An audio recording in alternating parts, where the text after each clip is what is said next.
Volume 1, Chapter 3. From this day, natural philosophy, and particularly chemistry, in the most comprehensive sense of the term, became nearly my sole occupation. I read with ardor those works, so full of genius and discrimination, which modern inquirers have written on these subjects.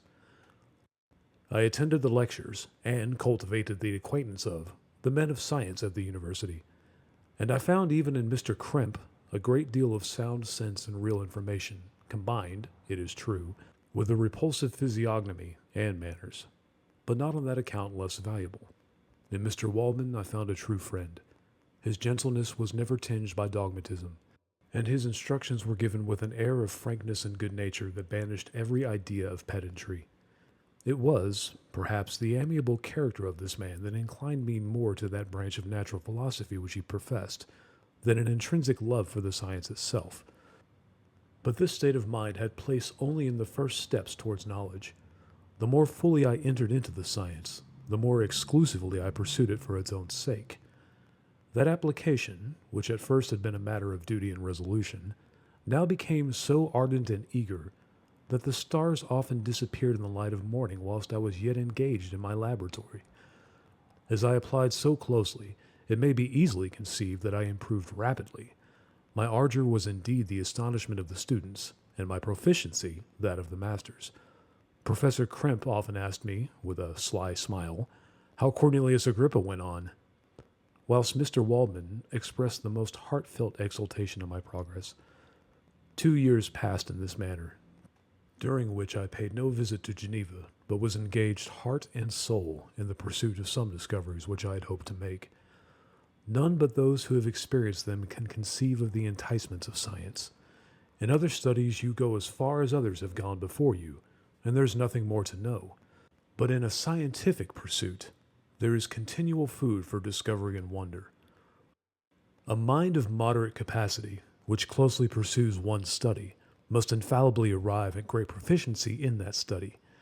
And I, who continually sought the attainment of one object of pursuit, and was solely wrapped up in this, improved so rapidly that at the end of 2 years I made some discoveries in the improvement of some chemical instruments, which procured me great esteem and an admiration at the university.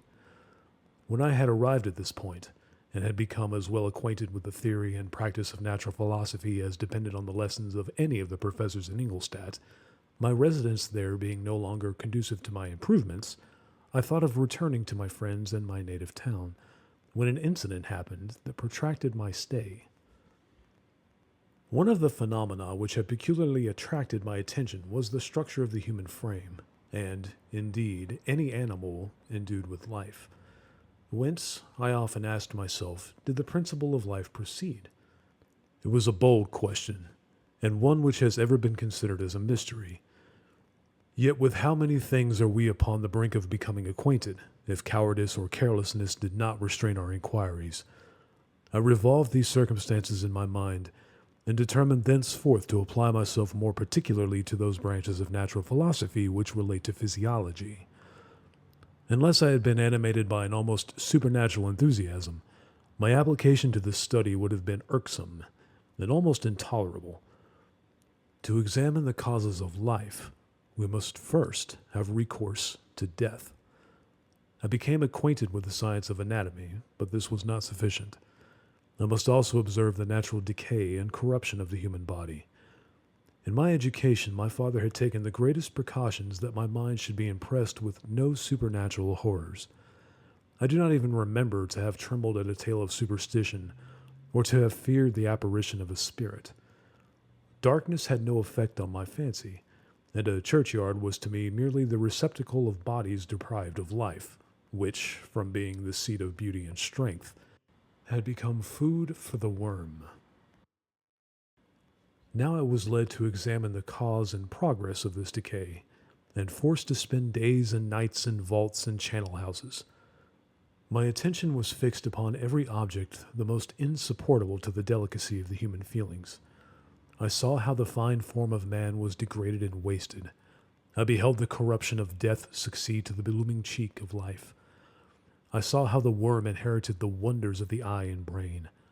I paused, examining and analyzing all the minutiae of causation, as exemplified in the change from life to death and death to life, until in the midst of this darkness a sudden light broke in upon me, a light so brilliant and wondrous, yet so simple, that while I became dizzy with the immensity of the prospect which it illustrated, I was surprised that among so many men of genius, who had directed their inquiries toward the same science, that I alone should be reserved to discover so astonishing a secret. Remember, I am not recording the vision of a madman. The sun does not more certainly shine in the heavens than that which I now affirm is true. Some miracle might have produced it, yet the stages of the discovery were distinct and probable. After days and nights of incredible labor and fatigue, I succeeded in discovering the cause of generation and life. Nay, more. I became myself capable of bestowing animation upon lifeless matter. The astonishment which I had first experienced on this discovery soon gave place to delight and rapture. After so much time spent in painful labor, to arrive at once at the summit of my desires was the most gratifying consummation of my toils. But this discovery was so great and overwhelming that all the steps by which I had been progressively led to it were obliterated, and I beheld only the result. What had been the study and desire of the wisest men since the creation of the world was now within my grasp. Not that, like a magic scene, it all opened upon me at once. The information I had obtained was of a nature rather to direct my endeavors so soon as I should point them towards the object of my search, than to exhibit that object already accomplished. I was like the Arabian who had been buried with the dead, and found a passage to life aided only by one glimmering and seemingly ineffectual light. I see by your eagerness and the wonder and hope which your eyes express, my friend, that you expect to be informed of the secret with which I am acquainted. That cannot be. Listen patiently until the end of my story, and you will easily perceive why I am reserved upon that subject. I will not lead you on, unguarded and ardent as I then was, to your destruction and infallible misery. Learn from me, if not by my precepts, at least by my example, how dangerous is the acquirement of knowledge, and how much happier that man is who believes his native town to be the world, than he who aspires to become greater than his nature will allow. When I found so astonishing a power placed within my hands, I hesitated a long time concerning the manner in which I should employ it. Although I possessed the capacity of bestowing animation, yet to prepare a frame for the reception of it, with all its intricacies of fibers, muscles, and veins, still remained a work of inconceivable difficulty and labor. I doubted at first whether I should attempt the creation of a being like myself, or one of simpler organization. But my imagination was too much exalted by my first success to permit me to doubt of my ability to give life to an animal as complex and wonderful as man. The materials at present within my command hardly appeared adequate to so arduous an undertaking, but I doubted not that I should ultimately succeed. I prepared myself for a multitude of reverses. My operations might be incessantly baffled, and at last my work be imperfect. Yet, when I considered the improvement which every day takes place in science and mechanics, I was encouraged to hope my present attempts would at least lay the foundations of future success. Nor could I consider the magnitude and complexity of my plan as any argument of its impracticability. It was with these feelings that I began the creation of a human being. As the minuteness of the parts formed a great hindrance to my speed, I resolved, contrary to my first intention, to make the being of a gigantic stature, that is to say, about 8 feet in height and proportionably large. After having formed this determination and having spent some months in successfully collecting and arranging my materials, I began. No one can conceive the variety of feelings which bore me onwards, like a hurricane, in the first enthusiasm of success. Life and death appeared to me ideal bounds, which I should first break through, and pour a torrent of light into our dark world. A new species would bless me as its creator and source. Many happy and excellent natures would owe their being to me. No father could claim the gratitude of his child so completely as I should deserve theirs. Pursuing these reflections, I thought that if I could bestow animation upon lifeless matter, I might, in process of time, although I now find it impossible, renew life where death had apparently devoted the body to corruption. These thoughts supported my spirits while I pursued my undertaking with unremitting ardor. My cheek had grown pale with study, and my person had become emaciated with confinement. Sometimes, on the very brink of certainty, I failed, yet still I clung to the hope which the next day or the next hour might realize.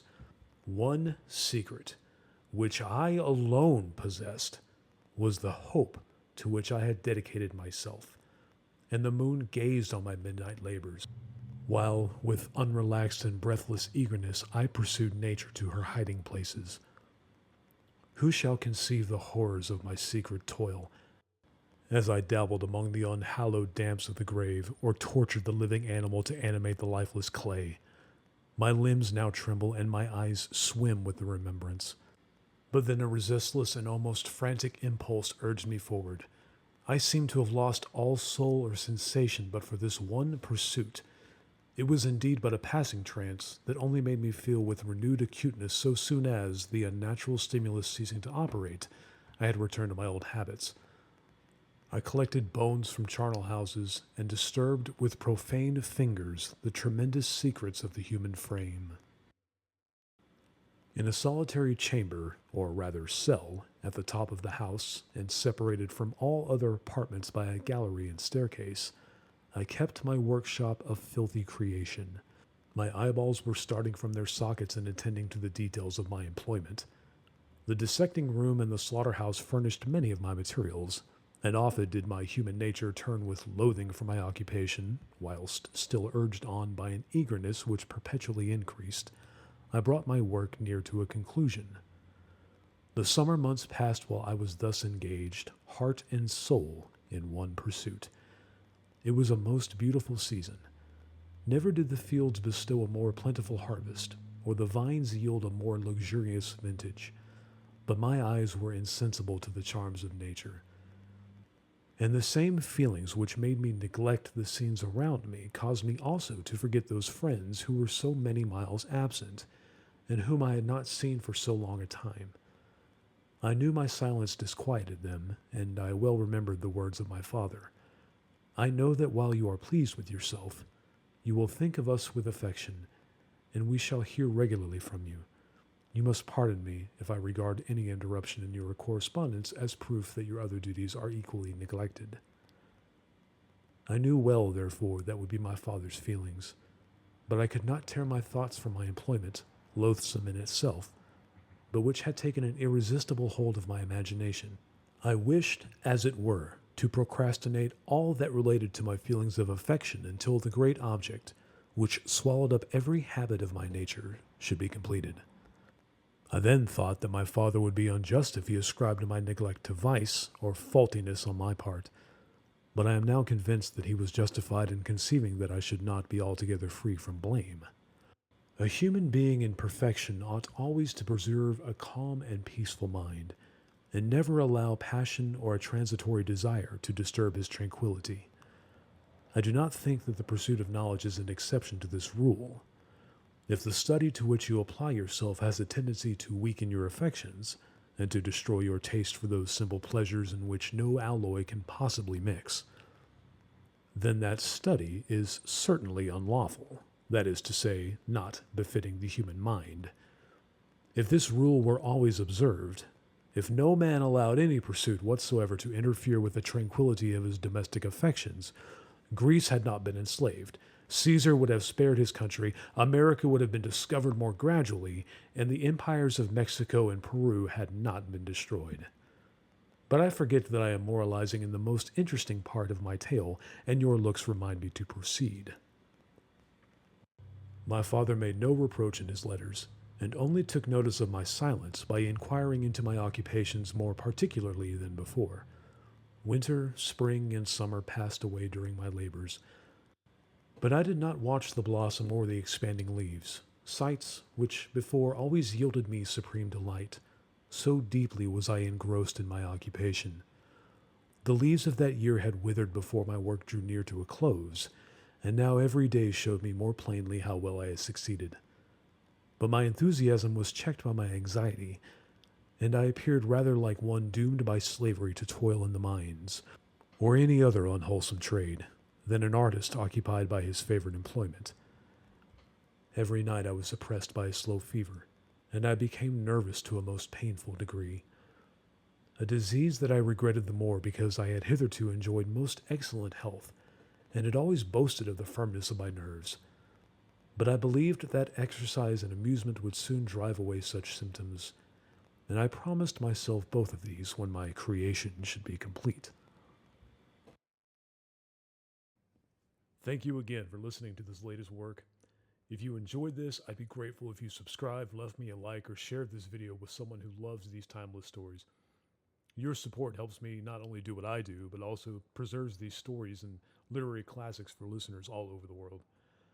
Thank you for being here, and I'll see you in the next chapter.